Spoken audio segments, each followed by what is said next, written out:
चला तर मंडळी, मस्तपैकी कुडूम कुडूम अगदी पातळ या ठिकाणी बाजरीची भाकरी तयार करूया।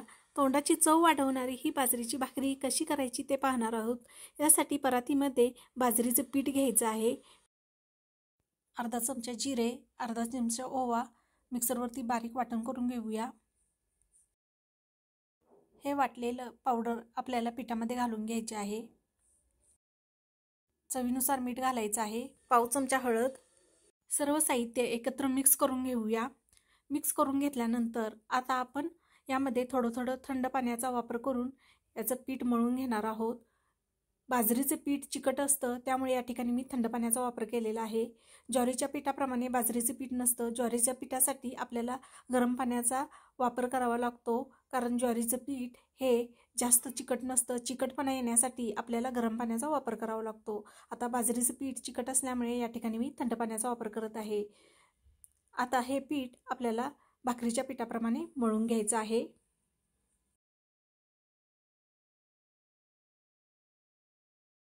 आता छोटा गोळा घ्यायचा आहे आणि गोळा घेऊन आपल्याला मर्दून घ्यायचा आहे। मर्दून घेतल्यानंतर आपण ही भाकरी परातीमध्ये थापणार नाहीये, पळपुटावर थापणार आहोत। शक्यतो करून पळपुटावरच ही भाकरी थापून घ्या, अगदी पातळ या ठिकाणी बनते।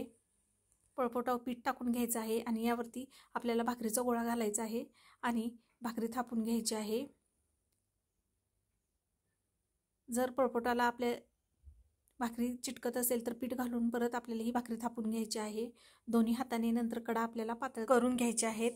थोडंसं तीळ घालूया भाकरीवरती आणि हलक्याशा हाताने लाटण्याने आपल्याला कडा याच्या पातळ करून घ्यायचे आहेत। जास्त दाब देऊन लाटणं फिरवू नका, नाहीतर पीठ लाटण्याला चिटकू शकते। आता भाकरी तव्यामध्ये भाजून घेऊया। सुरुवातीला गॅस आपल्याला मोठा करायचा आहे आणि यावरती भाकरी घालून घ्यायची आहे। पाणी लावल्यानंतर 1-2 मिनटं पाणी वरील हडकोस्तर आपल्याला थांबायचं आहे। पाणी एकदा सुकलं की परत आपल्याला पलटी मारून भाकरी दुसऱ्या बाजूने भाजून घ्यायची आहे। भाजताना भाकरी एक लक्षात ठेवायचं आहे की सुरुवातीला गॅस आपल्याला मध्यम आचेवर करायचा आहे आणि ज्यावेळी भाकरी आपली भाजत येते त्यावेळी गॅस मंद आचेवर 1 ते 2 मिनिटासाठी करायचं आहे। अगदी कुरकुरीत या ठिकाणी खालून ही भाकरी भाजली जाते आणि कुडूम कुडूम खायला लागते। आपली बाजरीची भाकरी पातळ असल्यामुळे फुगत नाहीये, अगदी कडक राहते आणि नंतर गॅसवरती आपल्याला दुसऱ्या बाजूनी भाकरी भाजून घ्यायची आहे।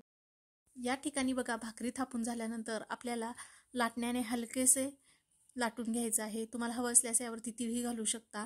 लाटणे जास्त दाबून लाटू नका, नाहीतर लाटण्याला पीठ आपलं चिटकू शकतं। हलक्याशा हाताने लाटण्याने या ठिकाणी आपल्याला ही भाकरी पातळ करून घ्यायची आहे। अगदी कुडूम कुडूम या ठिकाणी बघा सर्व भाकरी मी तयार करून घेतलेल्या आहेत। खायला तर खूप छान लागतात आणि ही भाकरी बरेच दिवस टिकते। अशा पद्धतीने ही बाजरीच्या भाकरीची रेसिपी तुम्हाला आवडली असेल तर नक्की लाईक, शेअर आणि सबस्क्राईब करायला विसरू नका। परत भेटूया, तोपर्यंत रामकृष्ण हरी, धन्यवाद।